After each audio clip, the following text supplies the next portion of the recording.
Всем привет! Меня зовут Наталья, добро пожаловать на мой канал. Неделя моды в Лондоне завершилась презентацией коллекции Burberry осень 2025, зима 2026. Сравнительно скромное по меркам фэшн-мероприятий модное шоу в дождливой британской столице все же не уступило по значимости более грандиозным в Париже либо в Милане.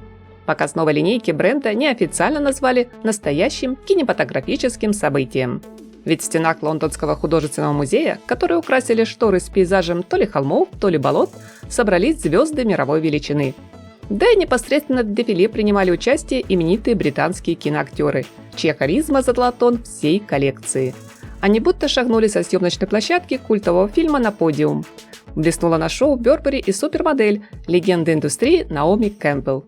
Вдобавок, главным среди гостей в первом ряду оказался железный рыцарь в доспехах, символ дома моды.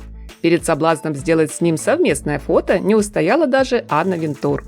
Многим из вас наверняка известно, друзья, что последние несколько месяцев выдались непростыми и нестабильными в плане коммерческого успеха для бренда.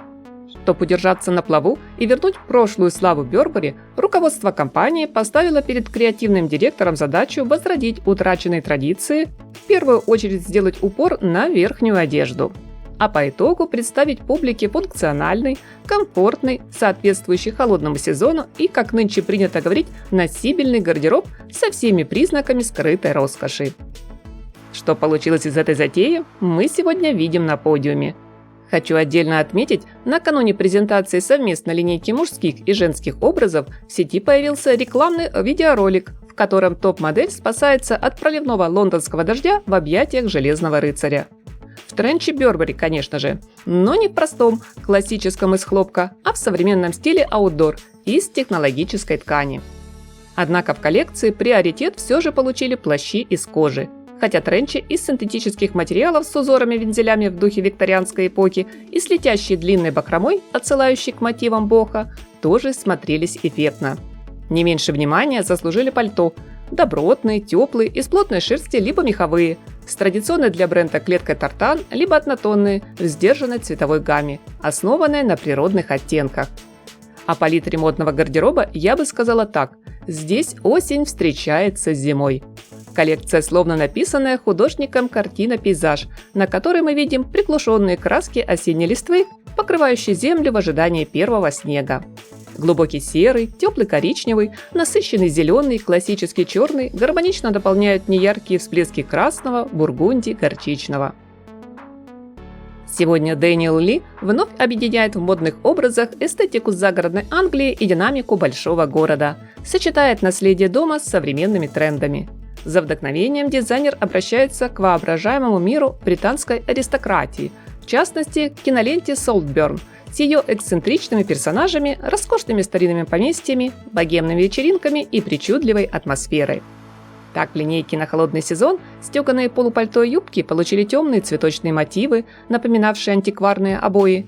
Похожий рисунок, но только в виде аппликации, появился на коротких кожаных куртках. Есть также бархатные костюмы с узором в духе дамасской ткани. Накидка, покрытая бахромой с завитками, как у овечьей шубы. Уютные свитеры с высоким воротом и длинные шарфы. Узкие брюки, словно для конного спорта. Вдобавок заправленные в жокейские сапоги. Дэниел Ли всегда уделяет внимание деталям. Нынешняя коллекция не исключение. Так, в роли модного украшения на лацкане пальто расположился чертополох. Талию обозначил тонкий изящный ремень-уздечка, а в качестве стильного дополнения к образу – клетчатый зонт с бамбуковой ручкой. Идеальный аксессуар в эстетике old money, с которым легко почувствовать себя аристократкой. В целом, осенне-зимняя линейка Burberry получилась спокойной, хорошо продуманной, без кричащей экстравагантности и прочей мишуры. Но разве не этого мы ждем от повседневного модного гардероба? Здесь есть свой собственный стиль, характер, своя сдержанная британская атмосфера. Я очень надеюсь, друзья, коллекция вам понравится и достойна на поставленный лайк. Жду ваше мнение в комментариях к видео. Приятного просмотра, всем красоты, добра, позитива и теплого, солнечного настроения!